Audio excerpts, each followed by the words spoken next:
Hola chicos de quinto grado, vamos a trabajar en la materia de historia con los temas seguridad social y voto femenino.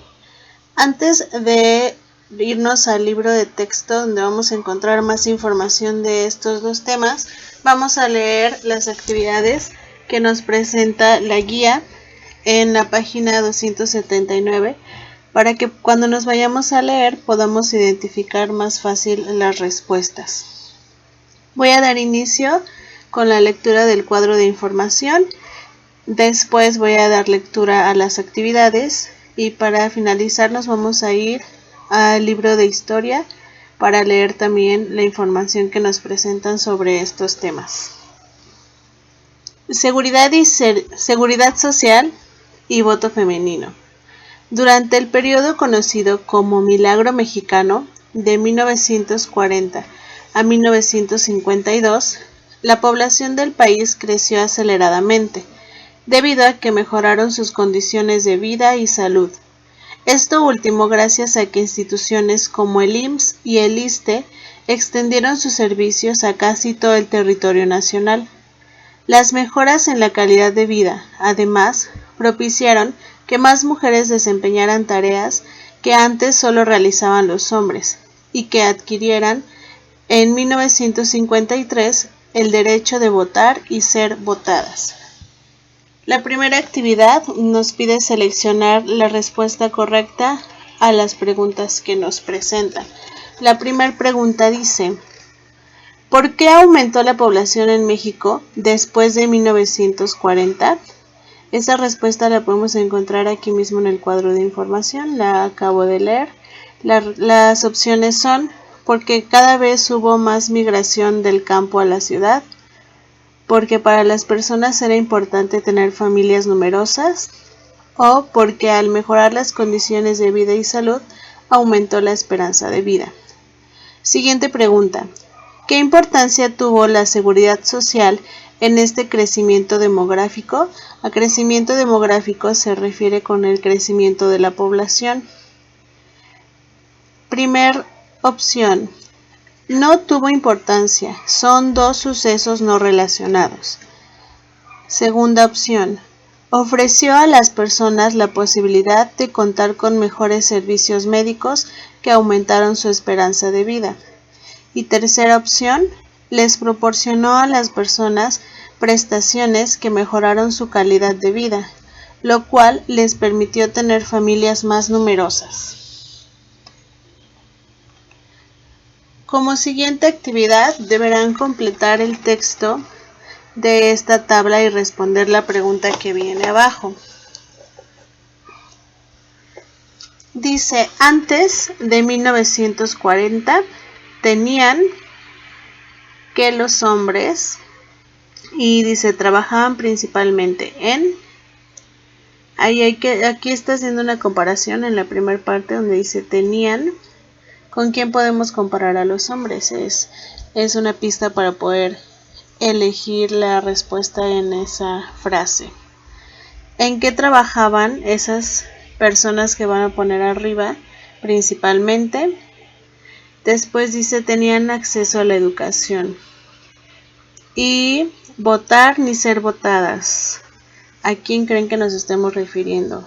Sí, el texto está hablando de la situación de la mujer en México. Y bueno, en la actualidad tienen que los hombres, igual que a los hombres, en que trabajan y también tienen el derecho de votar y ser votadas. Y bueno, contestan la siguiente afirmación, la completan. ¿Fue importante que se otorgara a las mujeres el derecho a votar y ser votadas? ¿Por qué? Y bueno, vamos a irnos entonces al libro de historia para leer un poco más sobre este tema. Es la página 137 de su libro de historia. La seguridad social y el inicio de la explosión demográfica. A pesar de los problemas y contrastes que vivió nuestro país durante este periodo, fueron notables algunos avances que permanecen hasta hoy. Los recursos que produjo el crecimiento económico entre 1940 y 1970 fueron invertidos en la población, en la producción de alimentos, la creación de industrias, obras públicas y la aplicación de programas de gobierno.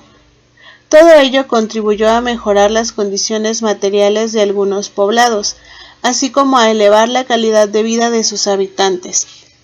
Las comunidades rurales y las ciudades se beneficiaron con la introducción de agua potable, alcantarillado, electricidad, caminos y servicios médicos.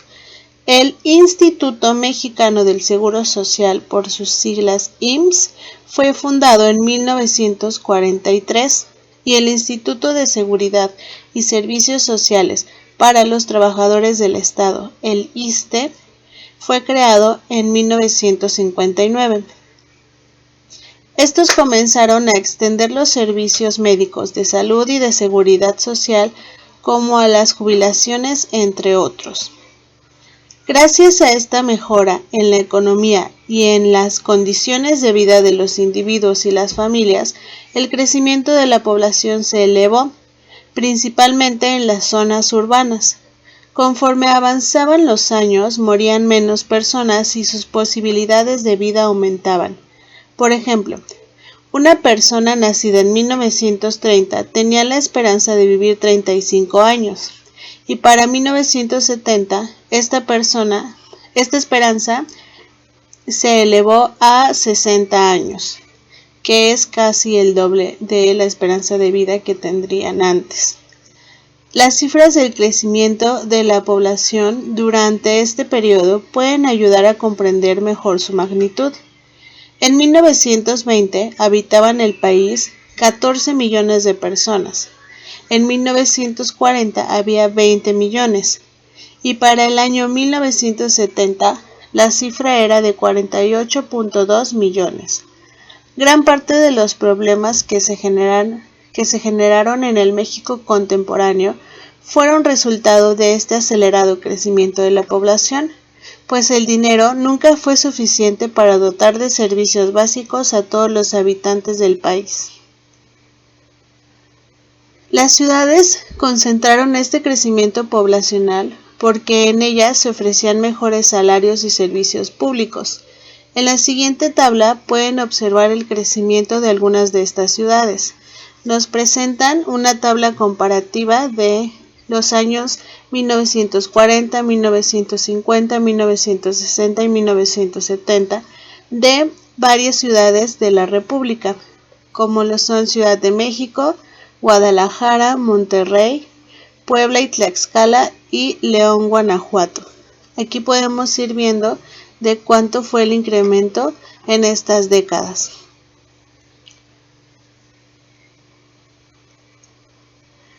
Así, la población urbana comenzó a crecer más que la población rural.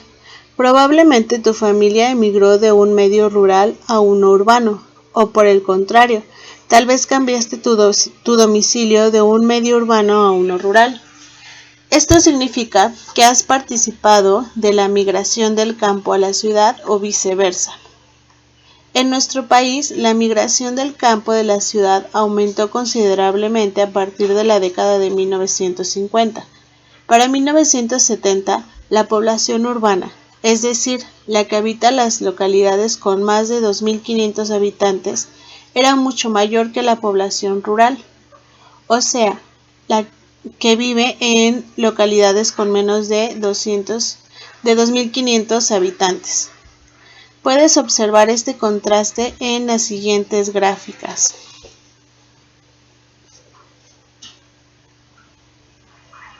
En la década de los años 70, el gobierno decidió tomar medidas en la política demográfica para controlar el aumento de la población. Así creó en 1974 el Consejo Nacional de Población, el CONAPO, para disminuir la tasa de crecimiento. En suma, el acelerado crecimiento de la población de nuestro país y su concentración en las ciudades ha provocado un desarrollo social y económico desigual. Esto ha propiciado problemas como pobreza, marginación, falta de servicios y deterioro a la naturaleza, los cuales amenazan nuestro futuro. Por lo tanto, debemos reflexionar y actuar para solucionarlos. El siguiente tema es las mujeres y el derecho al voto. Como sabes, hoy las mujeres mexicanas tienen derechos ciudadanos como el de elegir mediante el voto a sus gobernantes. Esto no siempre fue así. Antes que en México, en otros países la mujer tuvo este derecho. Inglaterra lo reconoció en 1918, Alemania y Canadá al año siguiente, y en Estados Unidos en 1920. Ecuador fue el primer país latinoamericano donde las mujeres votaron desde 1929. Brasil y Uruguay establecieron el voto femenino en 1932 y Argentina en 1947. En nuestro país fue reformado el artículo 115 constitucional en 1943 y a las mujeres les fue reconocido el derecho a votar y ser candidatas en las elecciones municipales. En 1953 se extendió ese derecho a las elecciones federales. Desde entonces, la participación política de las mujeres ha tenido valiosas repercusiones en la vida productiva y social del país.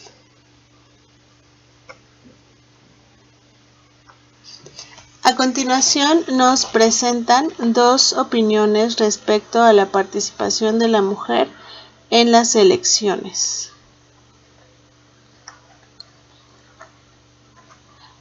La posición del senador Aquiles Elorduy en 1953. Se alega que hay que hacer justicia a la mujer dándole los derechos políticos que no ha tenido. Yo diría que la mujer mexicana tiene toda la justicia grandiosa que ha debido tener. La madre mexicana es la que forma el corazón del niño, es la que educa su espíritu, es la que imparte la religión, y eso es una gran cosa en una sociedad. El hombre no tiene esas misiones en el hogar, porque sus ocupaciones públicas le impiden dedicar su tiempo a esas cuestiones. La mujer mexicana maneja los dineros del hogar e influye en su marido. ¿Qué más quiere? Yo temo francamente que las actividades políticas de la mujer vayan a contribuir a descuidar más su hogar. Y la siguiente es una opinión de Amalia Castillo Ledón en 1947. Es necesario incorporar a todas las mujeres para que puedan obtener mayores beneficios en el trabajo, cuando debe atender a su propio sostenimiento económico o el de su familia, o bien para que pueda prestar una mejor calidad de vida a la sociedad en que vive, o para que sea, en fin, una compañera más digna del hombre. Por encima de todo esto está su propio derecho natural de ser humano, ante el que tienen que rendirse los pueblos por un principio moral, por el principio político que entraña la democracia y por los principios humanos declarados y firmados unánimemente. Bueno, chicos, una vez leída esta información, podrán responder de mejor manera su guía en la página 279. Les repito, es la página